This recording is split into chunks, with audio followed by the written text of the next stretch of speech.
The national team is the kind of outstanding leadership, outstanding experience that I like to work with. Blue Origin itself brings innovation and modern thinking to the table. Lockheed Martin and Northrop Grumman and Draper all bring an extraordinary experience, not only from Apollo, but before Apollo into the present. We've been developing the BE-7 for several years. Cygnus has been flying resupply missions to the space station. Orion has been in development for a long time. And so these technology demonstrations that have been developed in the context of those programs have already been underway. It's amazing to think that we're only 6 months into this program, and the number of tests we've done on this program compared to anything I've ever worked on before is just mind-boggling. In the base period, we've conducted a campaign of 25 specific risk reduction tests in 8 technology areas that are fundamental to returning humans to the surface of the moon. We've taken our sensors and flown them on the New Shepard vehicle right to the edge of space as they execute a profile that's going to match the speeds and the altitudes that our actual sensors will see as we go down to the moon. The BE-7 testing is happening out at the East Test area at Marshall, a place I know very well. Huntsville and Marshall in particular has a lot of capability in helping teams be successful. We're using actual LiDAR sensors to test out docking with already existing software. We have a full-scale model of our vehicle down at the Johnson Space Center, where the crew is able to come and interact with that vehicle, test it out, kick the tires. We must have a future for our grandchildren and their grandchildren. We were given a gift, this nearby body called the moon. And it's this generation's job to build that road to space so that the future generations can unleash their creativity. None of this is easy, all of it is hard. Big things start small.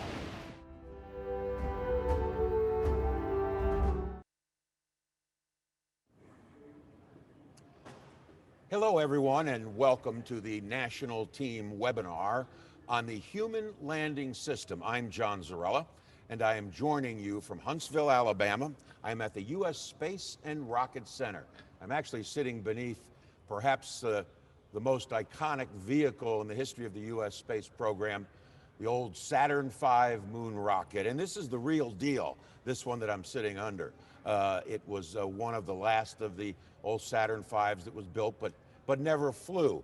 And behind me is one of the moon landers from the Apollo program as well. So this is quite a place, and we are so thrilled to be here. And just down the road from me is NASA's Marshall Space Flight Center, which is the home base of NASA's Human Landing System. We've got a terrific show for you today, and we're going to begin with an update from 2 leaders of the HLS national team, which is also going to include a little bit of a tour of that lander behind me, which one day, the real one of those is likely to be landing on the moon. Then we're going to talk with a couple of Lockheed Martin engineers about the lander's rendezvous, proximity operations, and docking development test, as well as a day-in-the-life demonstration of what the Artemis astronauts will go through and experience as they live and work in the lander. And speaking of astronauts, we really do have a treat for you today. We have 3 very special guests who are going to join us a little bit later on. Apollo's Charlie Duke from Apollo 16, Fred Haise from Apollo 13, and Dr. Sandy Magnus from multiple space shuttle and ISS missions. We're going to end with a live Q&A, so get your questions ready. You can submit the questions in the Q&A icon at the bottom of your screens anytime during the show. It's going to be a fun hour, so let's get started. Let me introduce you to John Caloris from Blue Origin. He is the program manager for the national team, and I should note that Blue Origin is the prime contractor for the national team. And Paul Anderson, who is here with me, is program manager for Lockheed Martin. Hey, gentlemen, it's good to see the both of you. John, I want to start with you. Give the audience a quick overview of NASA's Human Lander program. Tell us what is the national team and where are we today? Sure. Thank you, John, and welcome everyone. As mentioned, my name is John Caloris. I'm the program manager for the national team, representing Lockheed Martin, Northrop Grumman, Blue Origin, and Draper. Together, we've been working together for over a year in order to land the first woman and next man on the surface of the moon. Behind me, I'm here in the Blue Origin production facility in Huntsville, Alabama. We have our production pathfinder for what's called the descent element. This specific vehicle is the very first vehicle that we will land on the moon no earlier than 2023. It's designed to demonstrate the maturity of our engines, our landing sensors in the lunar environment, as well as our structure. This right here is a mock-up that we can now also integrate cargo with to show that we can offload. This descent element is one of 3 elements that are built for the integrated lander. So I'd like to introduce you to the human landing systems that the national team is building. The human landing system consists of, as I mentioned, 3 elements. The ascent element, descent element, and transfer element make up the vehicle. The ascent element, built by Lockheed Martin, carries 2 astronauts. The descent element, as I mentioned, is what brings the ascent element to the surface of the moon. And the transfer element, built by Northrop Grumman, performs the burn to get us from a high lunar orbit, known as NRHO, to a low lunar orbit. The descent element and transfer element first dock in NRHO. Then an automated docking with the ascent element occurs. You can see here these docking mechanisms, which we'll have additional video on, have already been proven on orbit by our partner, Northrop Grumman. Once the vehicle is fully integrated, we perform a checkout. And then for the early mission, we'll be able to dock either directly with the Orion vehicle or with the gateway system that'll be in NRHO. The crew will then transfer to the ascent element, and we'll perform a burn utilizing the 2 BE-7s built by Blue Origin on the descent element for an automated landing on the moon. The system is capable of automated and manual landings. Once a multi-day stay is complete, the crew then ascends in the ascent element for a rendezvous back with either Orion or Gateway. Hey John, you had mentioned that there are 3 teams competing. What's the national team, the team you're heading? What have you guys been up to the past year? Thanks, John. Yes, so NASA has structured a 10-month program called the Base Period, where the 3 competitors are demonstrating our ability to mature our technologies for the first landing on the moon. I'd like to show you some of the work we've been doing. You saw it in the introductory video, but we've been working very hard across operations, hardware, software, integration. We've performed over 25 technology maturation efforts, utilizing astronauts as well to inform our design, additive manufacturing, other manufacturing technologies, our rendezvous proximity operations, our docking systems, as you see here, again, proven on orbit and commonality throughout all the elements to drive down costs and maintain schedule. Our BE-7 liquid oxygen, liquid hydrogen engine built by Blue Origin utilizes lunar resources in the future so we can maintain a sustainable presence on the moon. There's 1 of these engines on the transfer element and 2 engines on the descent element. Our new Shepard vehicle is a liquid oxygen, liquid hydrogen vertical takeoff and landing system that we've flown our navigation sensors that we'll be utilizing for a lunar landing back in October of 2020. Also, at Johnson Space Center, we've been working very closely with the crew office, working for how the astronauts can actually inform our design while we're maturing it. So we have a mock-up. We also have piloted landing sims. These simulators are actually using flight software that will be on the lander in the 2024 timeframe. So we're able to get astronaut feedback now in order to inform the engineers so that we can maintain schedule. Same with dust mitigation, critically important to consider in the lunar environment. So we're right now looking at how our systems are affected by that. Landing gear attenuation systems, fuel cells, which will power the descent element, composite cryogenic tanks built by Northrop Grumman. These are all systems as well as our production pathfinder. This is our ability to show, kind of exercise, how are we going to produce, how are we going to interact with the crew in order to get ahead of schedule as much as possible. Hey, John, thanks so much for that. And I know we'll be catching up with you again a little bit later on in the program. Paul Anderson, you're here with me. Thank you for being here. Lockheed Martin is responsible for the ascent element. Tell us a little bit about it. You bet, and thank you very much, John. It's really a privilege for me to be part of this webinar today and to describe the ascent element, and it's just very, very exciting to be a part of. As John had described, the ascent element is one of the three major elements as part of the National Team Human Lander System. It happens to be that the ascent element is the part that houses the crew. In other words, the Orion spacecraft, which will launch separately from the Human Lander System, will carry the crew from Earth, rendezvous and dock with the ascent element. The crew will transfer into what we call the AE, and then from a lunar orbit, go into the AE, and then with the descent element and the transfer element, move into a low lunar orbit and then go to the surface of the moon. What's even more exciting is the crew will not only be in the ascent element through that transition, but then for 6.5 days at the south pole of the moon, the first woman and next man will descend, be on the surface, and do 5 or 6 extravehicular activities during that 6.5 days. And then at the end of the mission, then of course, get into the ascent element, transition, launch back up off the surface, rendezvous and dock with Orion, and then of course return safely to Earth. So it's a very, very exciting piece of the mission, and I'm very, very happy to be here to describe it. So again, the AE, you can think of it as being, in some respects, very similar to the Orion spacecraft.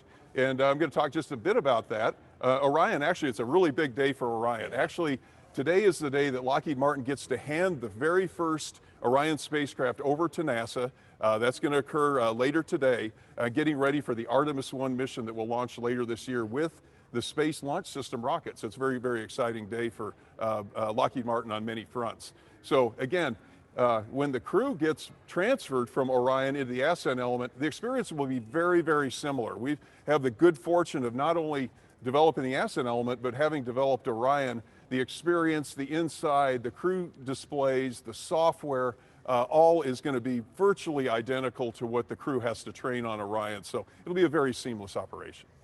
So, two things. South pole of the moon probably won't be as cold as it has been here in Huntsville the last couple of days, will it? Well, I'll tell you, I'm from Denver, and I'm looking forward to getting home to warm up. So it has been chilly. You mentioned Orion.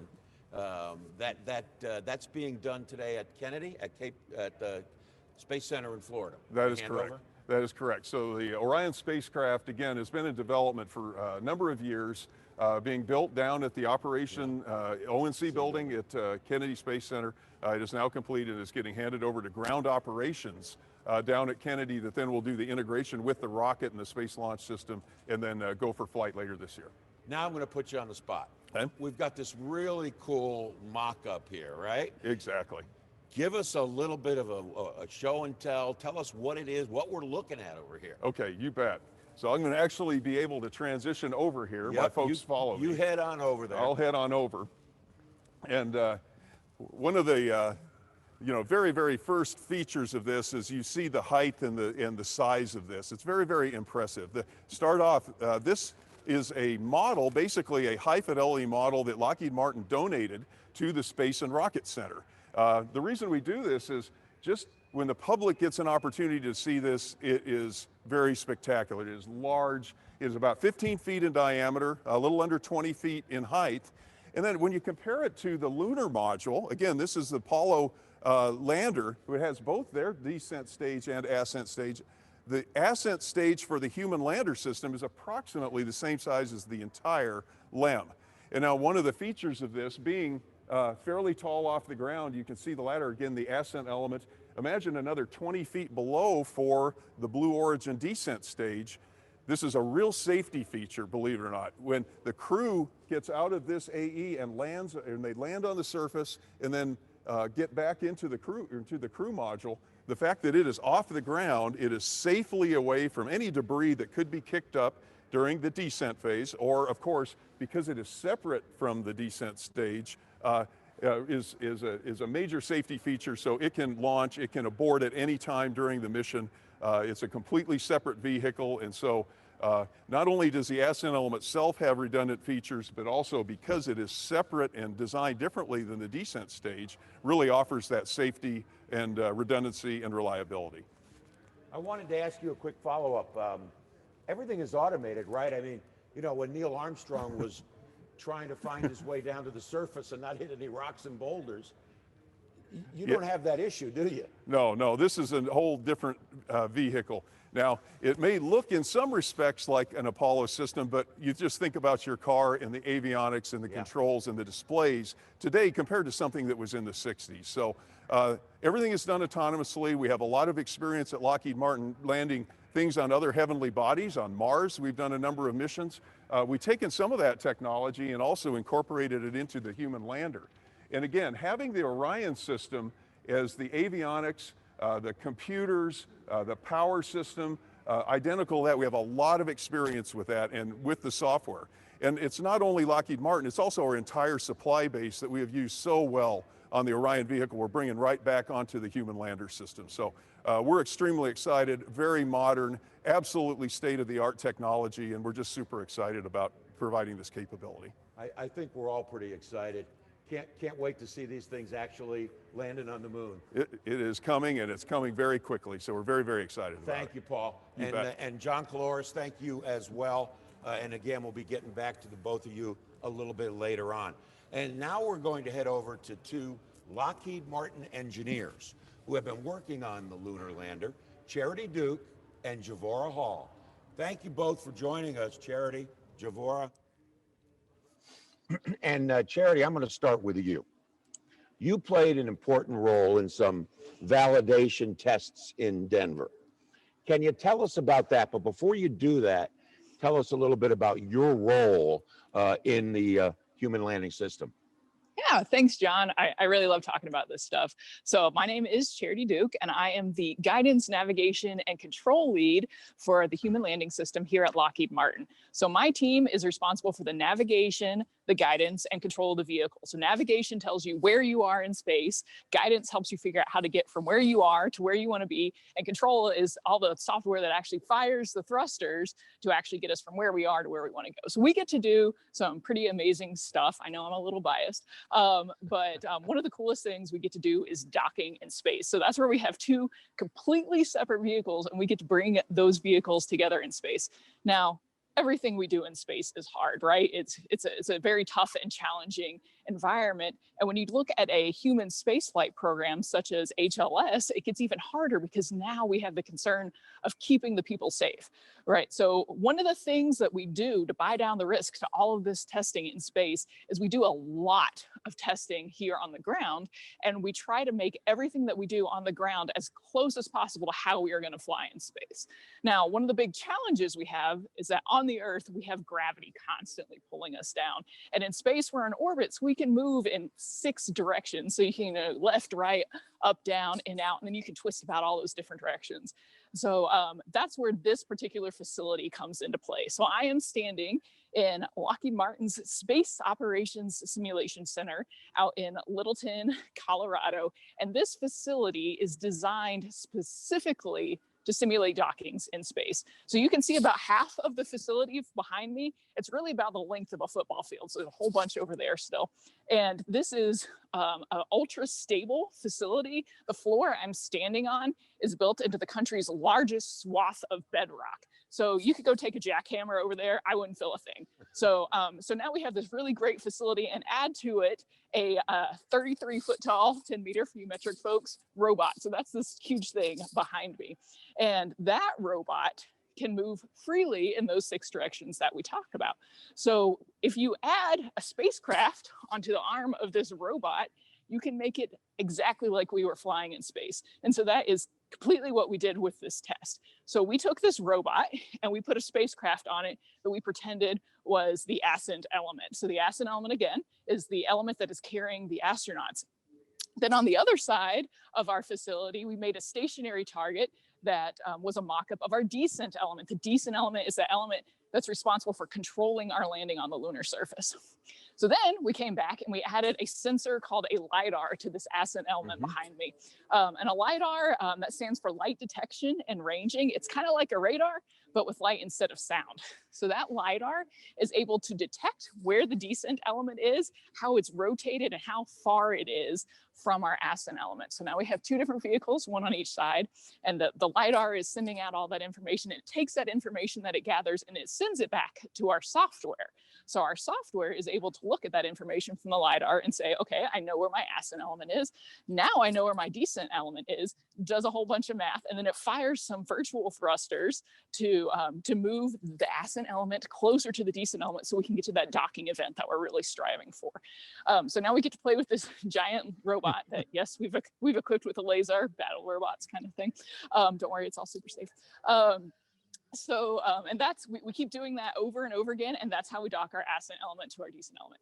So all of this is really especially exciting to me because we have real hardware. That LiDAR is a LiDAR that we're going to fly in space. So we ship that from our vendor in Germany, and that's what we're going to be flying in space. And it's also real software. This isn't, you know, some little software. We pulled this over from Orion, and this is actual flight software. We have this amazing facility. It's huge. I get excited every time I get to come over here. And we did this all 5 months after our initial contract award.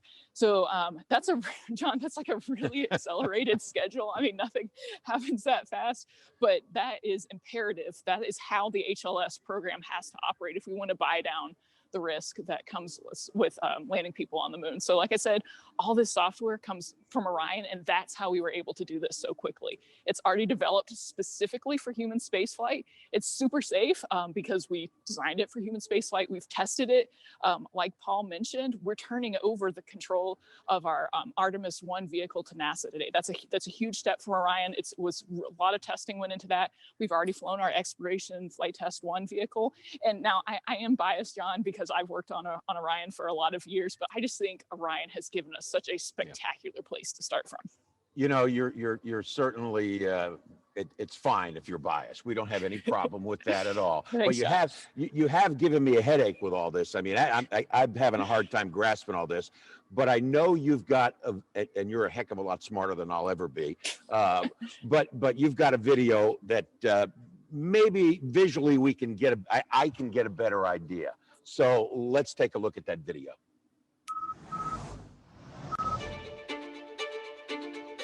When you see the event today and we get an opportunity to see the ascent element mate with the descent element in a facility that is absolutely world-class, you can see how far this team has come. One of the hardest parts of guidance, navigation, and control in space is that RPOD event. And RPOD stands for Rendezvous, Proxops, and Docking. So it's when the two vehicles come together. There's a lot of things that have to happen. So how we're buying down that risk and making that safer and addressing the challenges are doing tests like this. Lockheed Martin, as part of the national team, can do tests like this so early because we are leveraging our high heritage from programs like Orion. Today, we mated the ascent element with the descent element. The descent element is responsible for the actual descent down to the lunar surface, and the ascent element is responsible for bringing us back up from the lunar surface and returning the crew safely to the vehicle that'll take them home.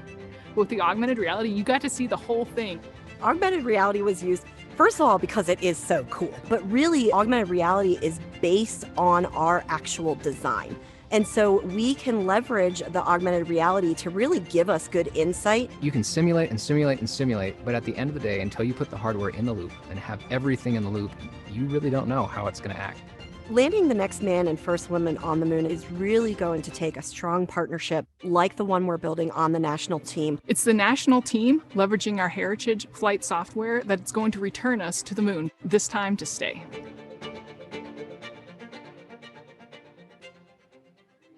Charity, you know, in that video, which is absolutely spectacular, there's a reference to how you used augmented reality. Just how was it used, and did it help you? Oh yeah, so the augmented reality was a really cool aspect to this, and honestly, that was a new thing for me. I've never worked with augmented reality before, but when you're here in the facility, you know, you kind of gotta squint to imagine what our ascent element and the descent element look like. But you put on those AR goggles, and everything is right there. So it was really hard for me to grasp the scale of these vehicles that are going to be returning us to the moon. But when you put on those glasses, you can see how everything is. You can walk into the ascent element, you can look out the windows, you can see the moon, and you can see how everything fits together. So it's a really great tool for us to visualize where we're going to be when we land on the moon. Thanks, Charity. We're going to get back to you in just a little bit as well. And Javora, I understand that you were involved in an interesting demonstration at the Johnson Space Flight Center out in Houston called An Astronaut Day in the Life. Tell us about that, but before you do that, give us a sense of your role in the lunar landing system. Javora? Hi, John. Thank you for that. I'm a human factors engineer at Lockheed Martin, based out of Houston, as you said. I work as a human factors engineer, and I specialize in displays and controls. For the Day in the Life video, I was given the unique opportunity to work as an astronaut. The Day in the Life video was able to show a physical representation of all the hardware and the architecture of the vehicle. Furthermore, we were able to actually do tasks and operations such as EVAs, crew sleep accommodations, and even piloting the vehicle and landing the vehicle on the moon. By understanding these interactions and relationships between crew and technology and hardware, we're able to make a more intuitive, usable, and safer vehicle overall. So besides being a lot of fun, that test, right? It really gives you a way to think through all the aspects of how an astronaut is going to fly and work in the crew module. And I know you've got a video too, and we're going to take a look at that right now.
Hey, Javora, you're in that video too, I believe, right?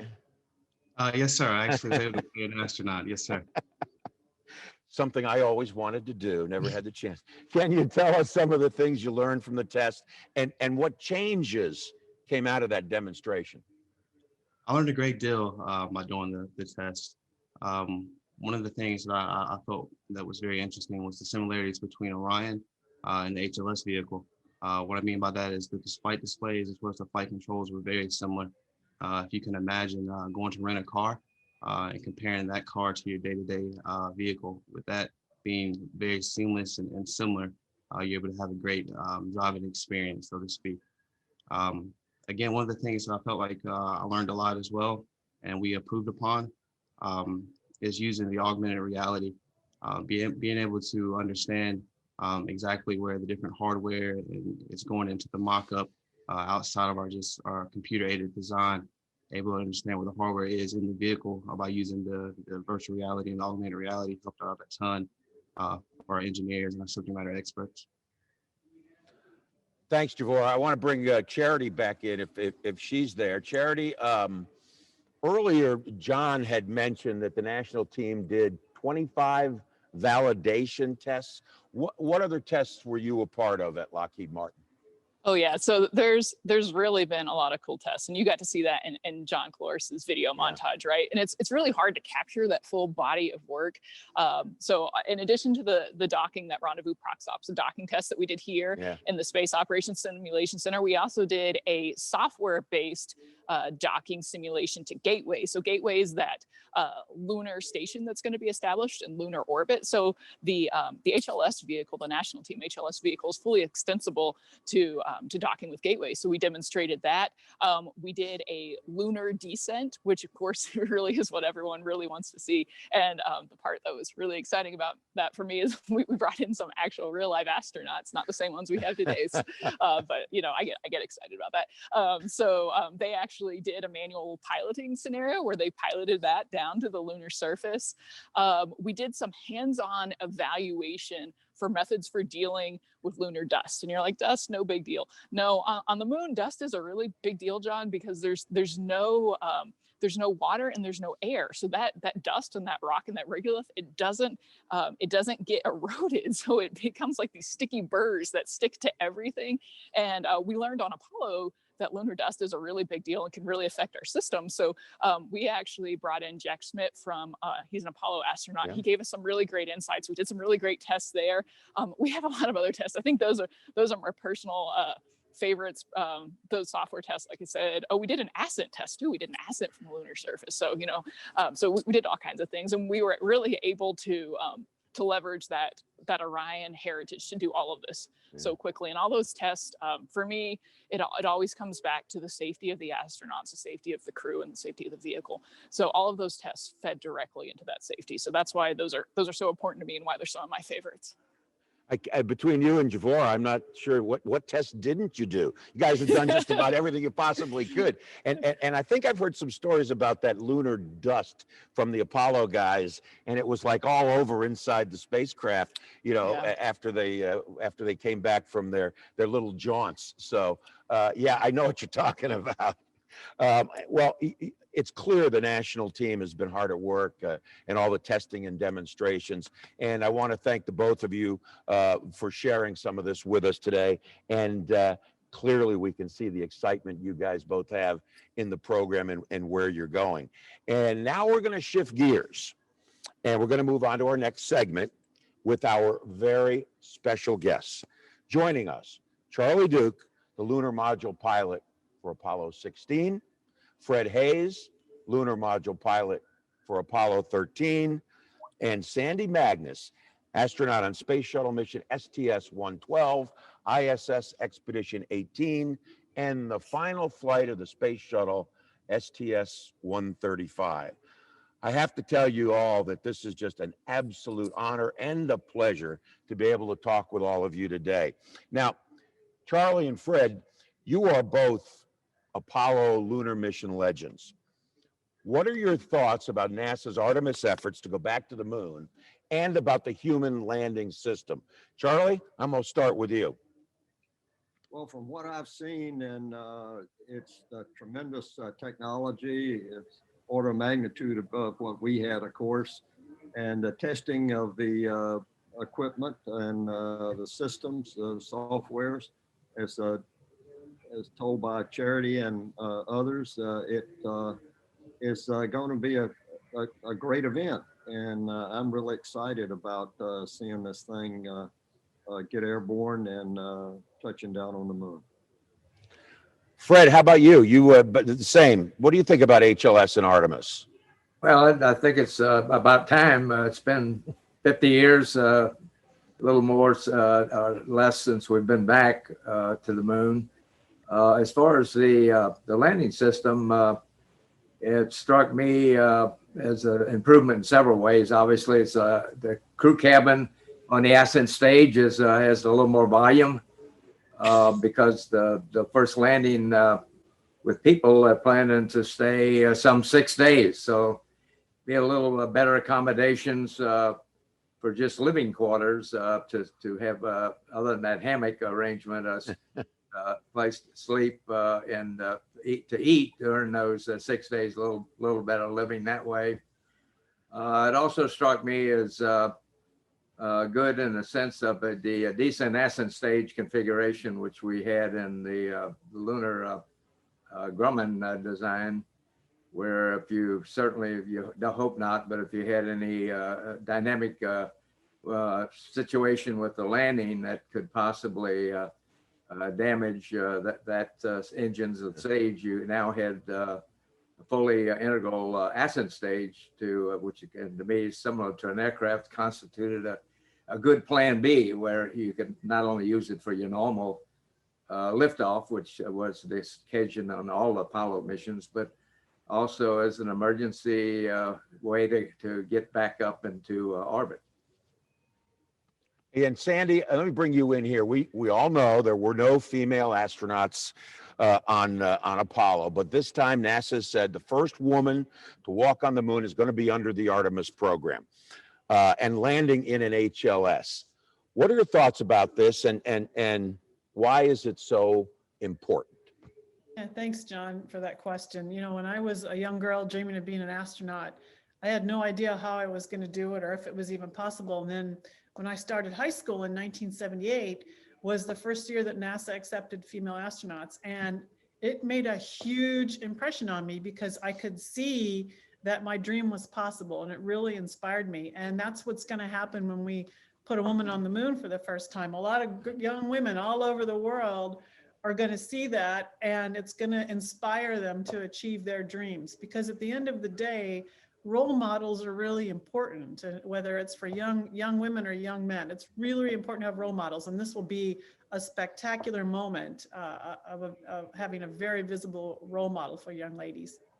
Yeah, I mean, the event itself, Sandy, of just landing again after all these years is going to be something special. But you add on top of it the first female boots on the ground, really even elevates it beyond anything, as far as I'm concerned. Yeah, it strikes a resonance into the young women of the world. So I'm very much looking forward to that. And Charlie and Fred, I understand that both of you, along with Apollo flight director Jerry Griffin, recently had a chance to tour the national team's lander mock-up out at Johnson Space Center in Houston. That was the one Javor showed us earlier. What'd you think about it, Charlie? Well, it was huge. I don't know, 30 feet more tall, and it was a tremendous. We just got to, well, we did get to see a mock-up of the inside, and as Fred said, the volume in the ascent stage and the crew module was tremendous. They had systems that were way ahead of what we had. Of course, we had just round dials and regular flight instruments, but all they have is the touchscreen stuff and good views. And I think they're going to have a great system. And I was very excited about it. And once I got over the size of it, and from the ascent stage down to the surface, like 30 feet, it seemed to me, and it was very impressive. So they're gonna have a great ride. Fred, add your thoughts there. Well, I know the same thing Charlie said. Is pretty tall. The ladder was a lot longer than on the lunar module for Apollo, and I don't think it's a problem if I could shed 30 years. At 87 might be a little hard, but if I get back where I was, I don't think that's a problem. I did, as I said, appreciate the configuration with the ascent stage having its own separate propulsion system, that it had the capability at any time to use for aborts or to come actually for the actual normal liftoff off the moon when it's time to go back to get to orbit. And Sandy, Paul Anderson earlier, he was mentioning that astronaut safety is always paramount. It's front and center as they've been designing and testing the national team lander. I know safety is extremely important topic for you. Give us your thoughts on the topic in regards to the Artemis missions and how important it is for astronauts to be a part of the design process. Well, certainly it's important for operators to be a part of the design process for any system. Definitely true for a complex system, and especially true for a complex system that's going to be used in a hostile environment. And so getting that input early is really important because it can help the engineers understand how to optimize the system for all kinds of things, not just safety. And you know, we as operators understand the environment. We understand how we're going to use the machine. It's interesting though, as operators, it's good for us to have discussions with engineers because we don't know about the technology. And so having that byplay between the two communities is really important in coming up with a strong final design. And you've had instances, I think you were telling me, where you know, something that as an operator you knew you needed that wasn't there, right? Or am I getting that right? Yeah, I'll share that example with the team. When I was on the space station, I needed to get behind one of the ceiling panels to do some work. And I realized as I was doing that I needed to bring in some illumination because all of the lights in the space station are on the ceiling, just like in our homes and our offices, illuminating down from the ceiling. Well, in microgravity where there's no down, it makes no sense not to have lights all around you because you're working on all four surfaces, if it will. And so the designers, of course, were designing things the way they've always designed things, but as operators, it's like, well, wait a minute, guys, you haven't thought about this extra dimension because you've never experienced it as operators. So those are the kind of experiences, just those different shifts in perception and experience are really important in the design of complex systems like these. Now I got to bring back Charity. You're there, and I was talking to you earlier about Charlie, and in case you didn't know, you know, you guys both have the same last name, Charity Duke and Charlie Duke, but no relationship. And you mentioned that you wanted to ask a question of Charlie. Here's your opportunity, Charity. You've got the floor. Thanks, John. And yeah, unfortunately, no relation. Hi, Charlie. And thanks for coming out today. We're really excited to have you. It is completely fascinating to me that you are the youngest person to walk on the moon. And so I thought about this, did some introspection, and I'm actually the same age now that you were when you walked on the moon. So I love that connection. And so much of what we're doing today is connected to the legacy that you all started on Apollo. So my question to you is, what do you wish you could have done then that we can do now? So kind of as that baton is passing from the Apollo generation to the Artemis generation and from one Duke to another Duke. Well, that's several things come to mind. First off, just living conditions. I think the ascent stage of the Artemis vehicle is a tremendous improvement. I didn't get a chance to talk about systems, but in the lunar module, we had no hot water. And so for 3 days, we ate cold food and cold drinks and no hot coffee and stuff like that. So you got where you sort of lose your appetite. It looked like to me that y'all going to have things like that on board the ascent stage. So that's just a little housekeeping, a living condition that is exciting.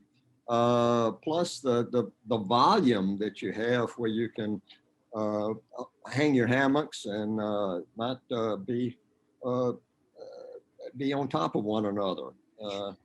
John and I, as we were suiting up, you got almost face to face and you didn't have a half a meter between the two of you. So you were helping everybody else, which was an advantage, but is also a disadvantage because you had to know where everything was and where your gloves were, where the helmet was, what you're going to do next.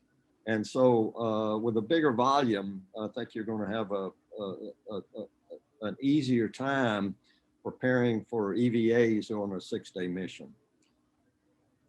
Charlie? Thanks. So hot coffee and personal space. That's what I got from that. So thank you very much, Charlie. Charity, those are the most important things. You know, Charlie, thank you so much. We'll catch up with you in just a few minutes again. And Javor, I know, you know, Fred, Charlie, and Jerry, Jerry Griffin had a chance to do that mock tour of the mock-up that you did the day in the life in. Is there anything you would like to ask Fred? Yes, absolutely. Fred, when I got the opportunity to act as an astronaut for the End of Life video, I actually had to pilot the vehicle to the lunar surface. I was looking at the PFDs and the altimeter, and I could feel my heart racing as I got closer to the lunar surface.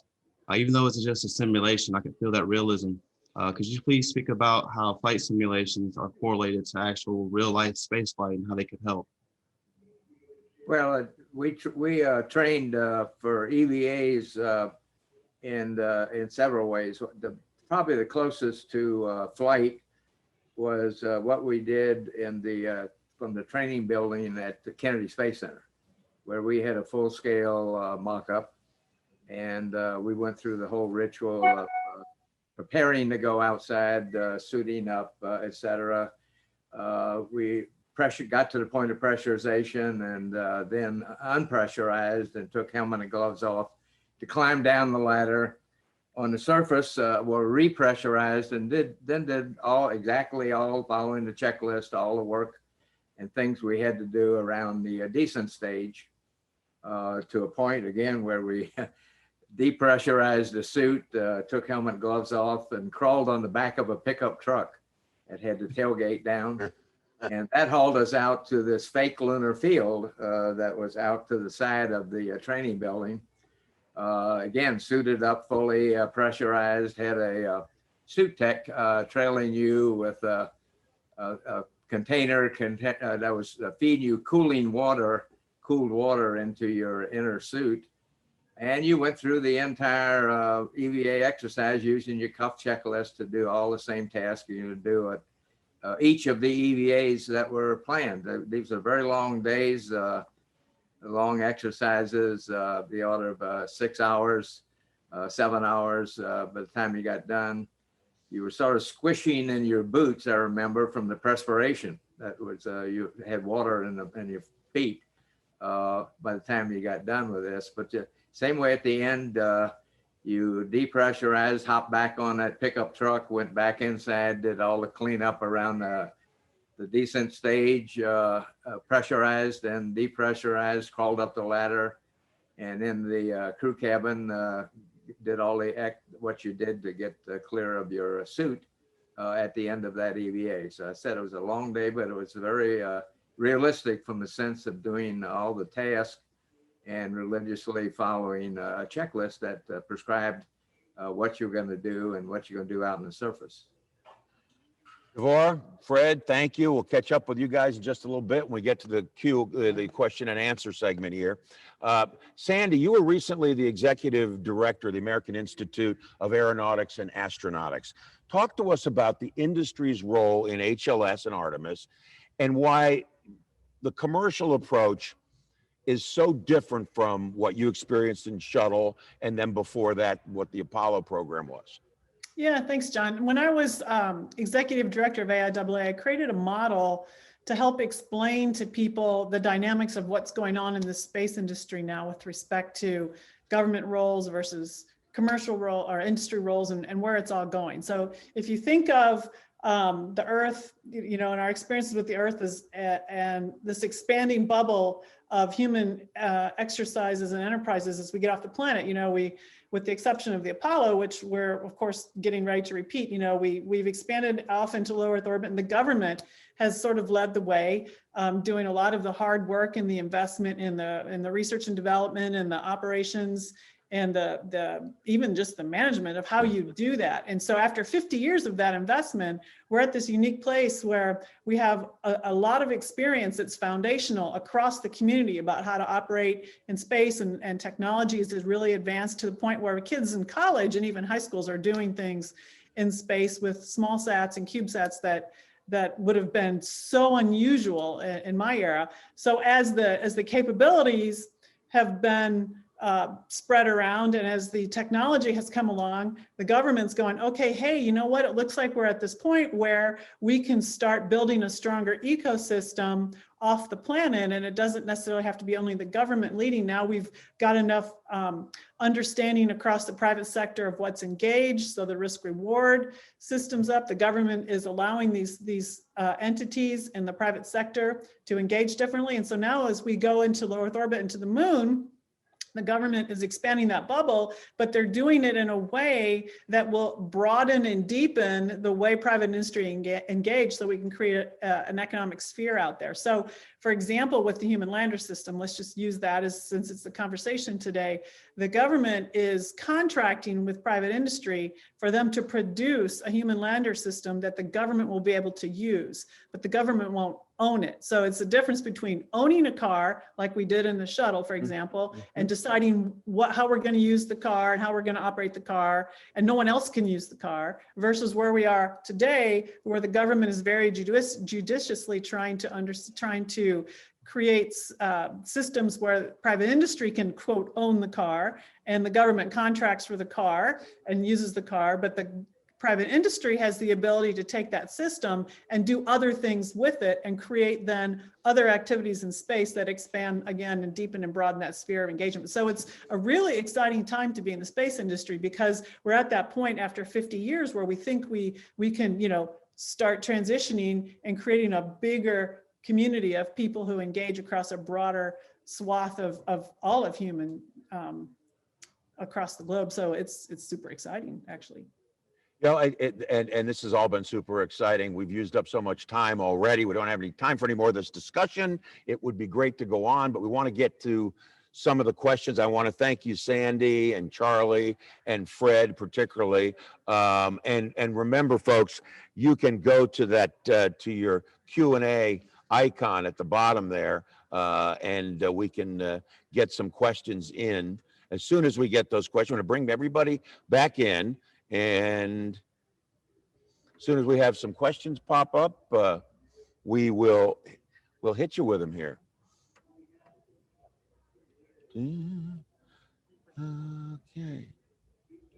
Okay.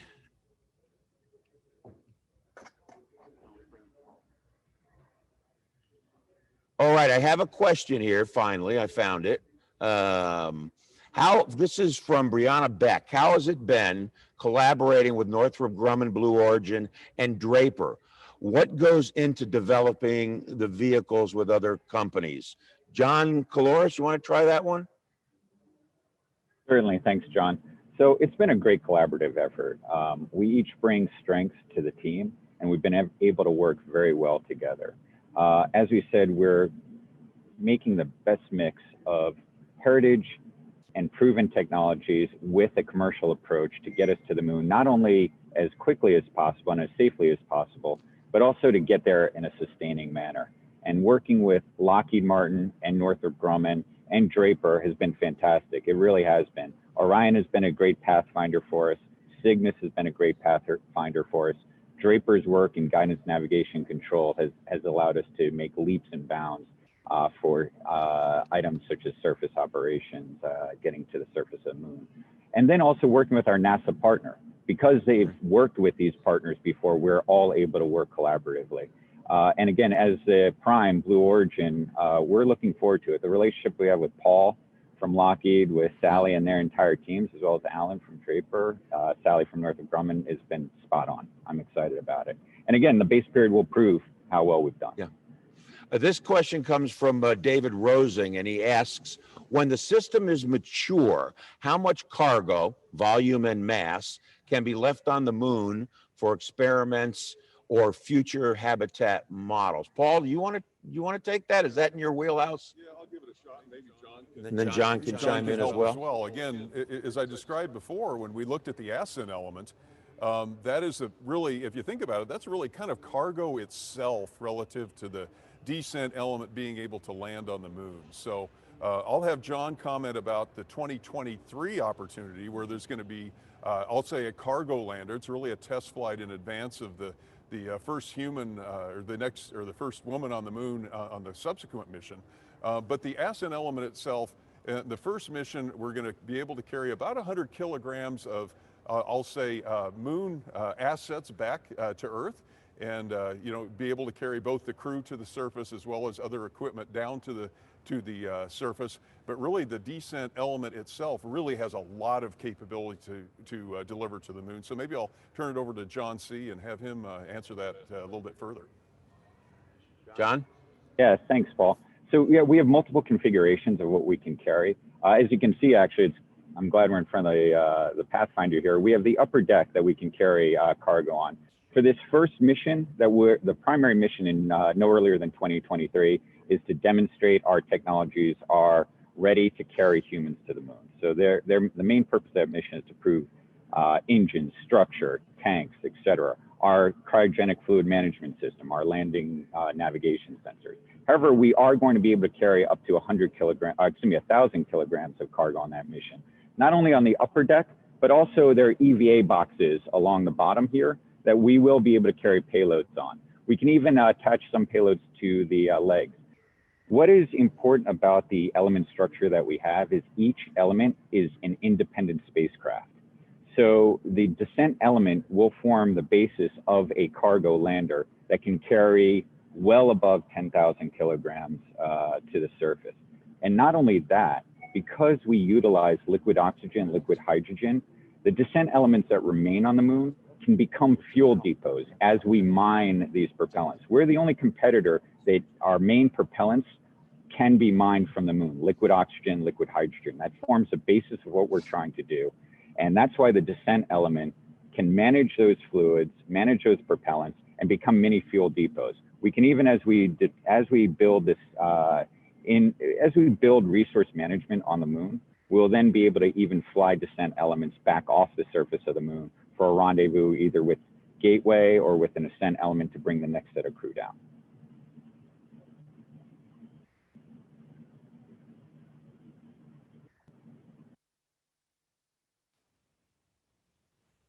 See cadets. They want to know, is it more important to pursue science, technology, or trade skills in their studies? Who wants to take that? Anybody? Sandy? Yeah, I can take that. I think that the answer to that question really has a lot to do with what their interests are, right? If you're interested in the design of a spacecraft and working at that part of it, you need to study engineering and really understand the principles, the fundamental principles of the engineering, whatever discipline that you are interested in to do that. If you're interested in participating in the manufacturing piece and becoming an expert about how to manufacture certain things, there's certainly engineering aspects there too, but there is a huge need across the country in all of aerospace and other high technology manufacturing fields for highly skilled trade individuals. And so I think it really depends upon what you see for yourself in your career going forward, but there's definitely room for both types of skills. This question to add. This question comes from Alexandra, and I hope I get her name right, Schmelzer, and she is asking, and she's asking you, Sandy, specifically, but we'll ask Charlie and Fred the same thing. What advice would you give future astronauts? Yeah, I remember asking, I remember when I was a college student hunting down astronauts to ask the same question. So it's a very popular question, right, guys? The advice that I always tell people is, follow your passion, follow your interest, get a good solid education, study, the science technologies, things like that. And become a well-rounded person. They look for, as an astronaut, one of the things that you have to do more than anything else is be a constant learner. We are always learning new things. It's a lot of fun. It's one of the things I really enjoyed about being an astronaut. And believe in yourself. And if it's your dream, you should definitely go for it. And I'm sure Charlie and Fred have a lot to add to that. Charlie, you want to start? You talking to me? Yeah. I was asking, that question was about what the advice to future astronauts. I think Sandy's right on. Follow your passion. I have a lot of people come to me, young kids in college and high school, say, well, should I study physics or should I study this and that and the other? I said, well, there's nothing really you need to zero in on. Follow your passions and get a degree in something that you like. If you never get selected to be an astronaut, you at least got a career that you're going to enjoy. If you hate physics, but you think you need a physics degree to get to be an astronaut, and the day you get the physics degree, they cancel the space program. So out of luck. So pick something that your heart's into, that you know that you're going to enjoy no matter what happens in your future career. Hey, Fred, I actually have a question that just popped up, so I'm going to go right to that directly to you. And the question is, having survived Apollo 13, what reliability engineering improvements, if any, would you suggest be integrated into HLS? For example, spare parts or redundant systems? Well, I don't know if the system is still the same way, but basically just the basic following system engineering and the design and what's worked thoroughly as you work through each design review, which is incremental from a system to a preliminary to a critical design review. Continually, reliability engineering in the background is working what's called FEMA's failure mean effects analysis. And that's done on every single component, every valve, every wire shorted or open, et cetera, to look at manifestation that is directly dependent on the manifestations, it affects the design as you go along, as you get closer and closer to maybe add redundancy, add instrumentation, those sorts of things to guard against failures that might happen. Of course, we had one on Apollo 13, an explosion, and FEMA did cover that, explosions, although I think the threat we worried about most was in the rocket engines. But basically, the answer in the FEMA was you're going to lose the vehicle and you would lose the crew. And so Apollo 13 presented a peculiar problem to work with because we were still breathing.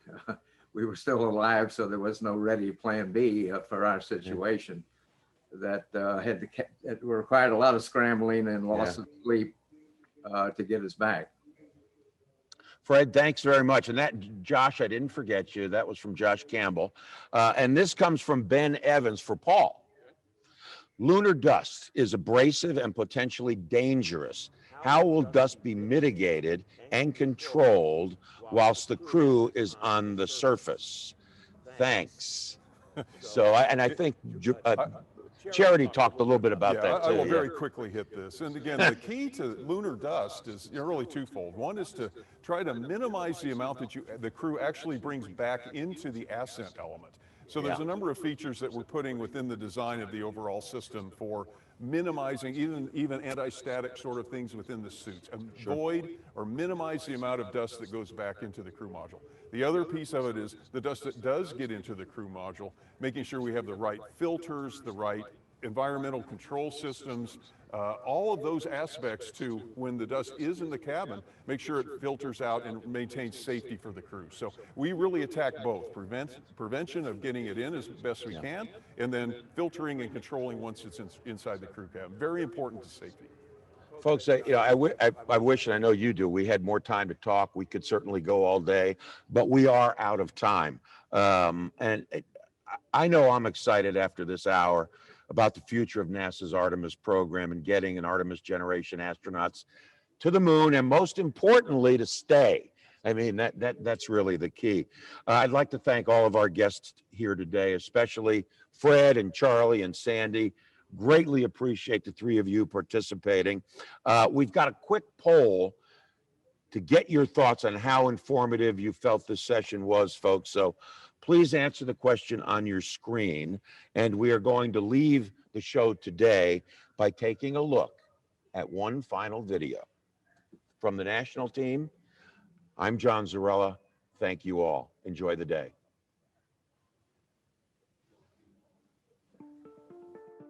The national team is the kind of outstanding leadership, outstanding experience that I like to work with. Blue Origin itself brings innovation and modern thinking to the table. Lockheed Martin and Northrop Grumman and Draper all bring an extraordinary experience, not only from Apollo, but before Apollo into the present. We've been developing the BE-7 for several years.